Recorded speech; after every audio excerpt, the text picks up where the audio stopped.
Assalamualaikum warahmatullahi wabarakatuh. Nama saya Laili Hayati, SPDI.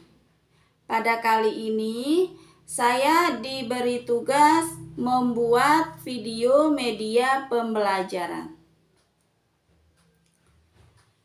Pada hari ini saya akan membahas masalah alat-alat bersuci.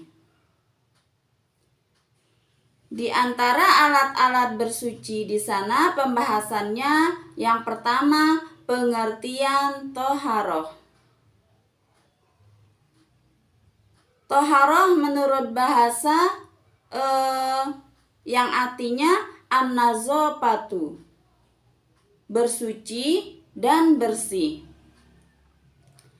Sedangkan menurut istilah, toharoh adalah menyucikan diri, badan, tempat, pakaian dari hadas maupun najis. Toharoh meliputi 3 hal. Pertama, mandi. Yang kedua, berwudu. Yang ketiga, tayamum. Dalil yang menjelaskan tentang toharoh. Bismillahirrahmanirrahim. Innallaha yuhibbut tawwabin wa yuhibbul mutatahhirin. Sesungguhnya Allah menyukai orang-orang yang bertaubat dan membersihkan diri. Macam-macam toharoh. Toharoh dibagi menjadi 2. Pertama, toharoh ma'nawiyah. Yang ketiga, toharoh hissiyah. Toharoh ma'nawiyah artinya menyucikan diri dari perbuatan tercela seperti iri, hati, dengki, dan dendam. Cara membersihkan toharoh ma'nawiyah dengan cara berbuat baik, kemudian memperbanyak zikir.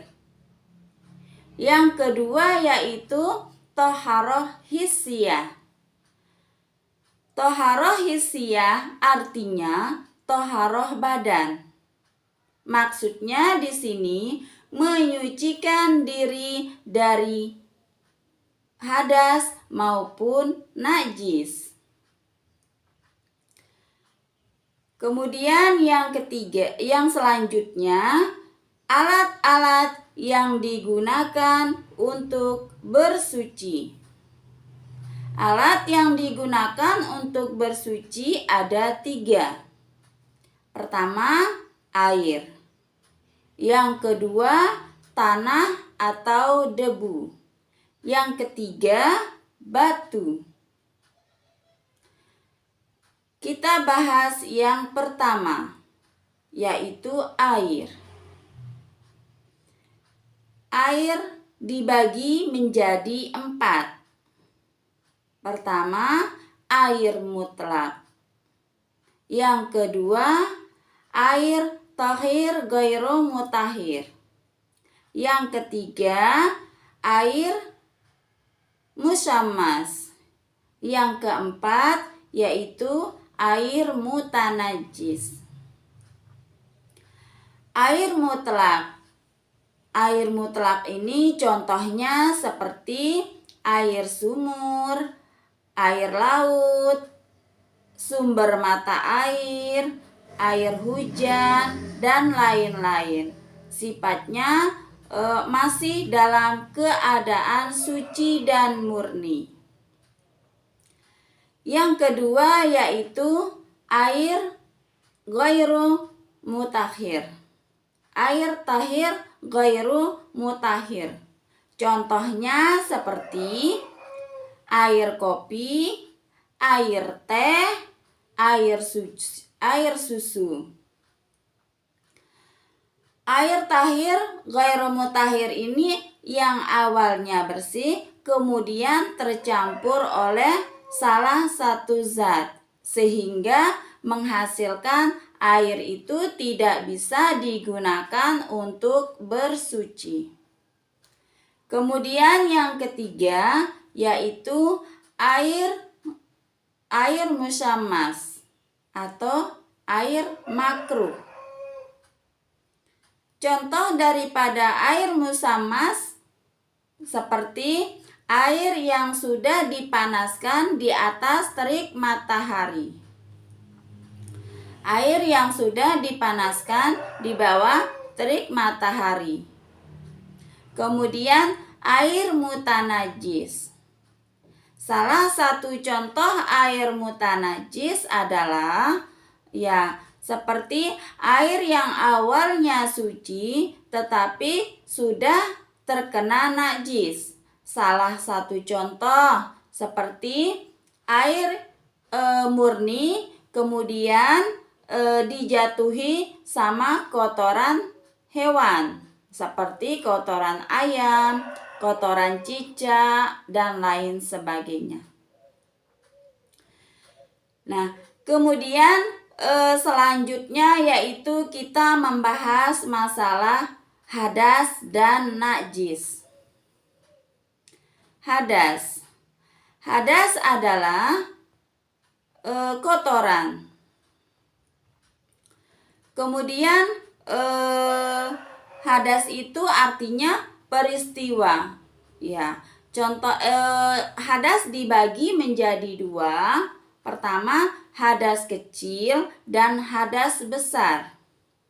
Hadas kecil contohnya seperti kentut, kemudian buang air besar, kemudian hilang akal, termasuk pingsan dan lain sebagainya. Orang gila itu juga termasuk hadas kecil.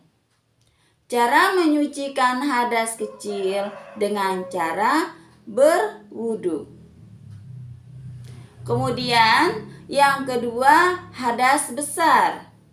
Ya, contoh daripada hadas besar ini adalah pertama haid dan nifas bagi perempuan. Ya, nifas itu artinya darah yang keluar setelah melahirkan. Yang contohnya yaitu mandi jenazah. Dan contoh lain seperti berhubungan antara suami istri. Bagaimana cara membersihkan hadas besar? Dengan cara mandi wajib. Nah, sekarang kita bahas masalah najis. Najis itu adalah kotoran yang menjijikkan atau tidak suci.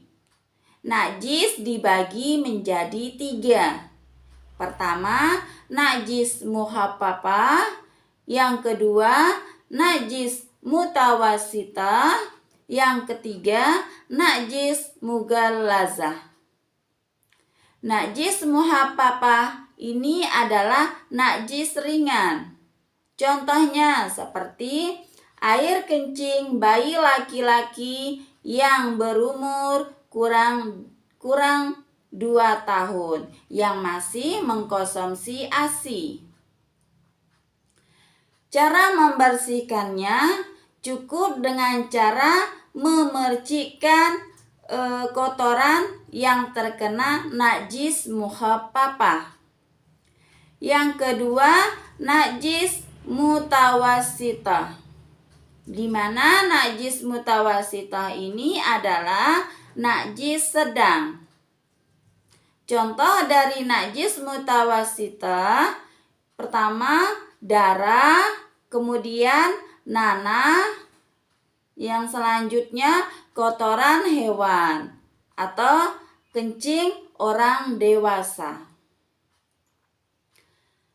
Cara membersihkan najis mutawassithah adalah dengan cara membersihkan sampai hilang rasa, bau, dan warnanya. Yang ketiga yaitu najis mughallazah, di mana najis mughallazah ini adalah najis berat. Salah satu contoh dari najis mughallazah adalah terkena hewan seperti babi, kemudian anjing, atau tempat kita duduk itu ditiduri sama anjing. Cara membersihkan najis mughallazah adalah dengan cara membersihkan pakai air sebanyak 7 kali, salah satunya menggunakan tanah. Nah, sekilas tentang alat-alat bersuci dan toharoh. Mungkin hanya ini yang bisa saya sampaikan.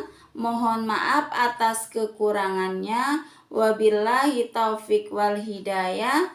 Assalamualaikum warahmatullahi wabarakatuh.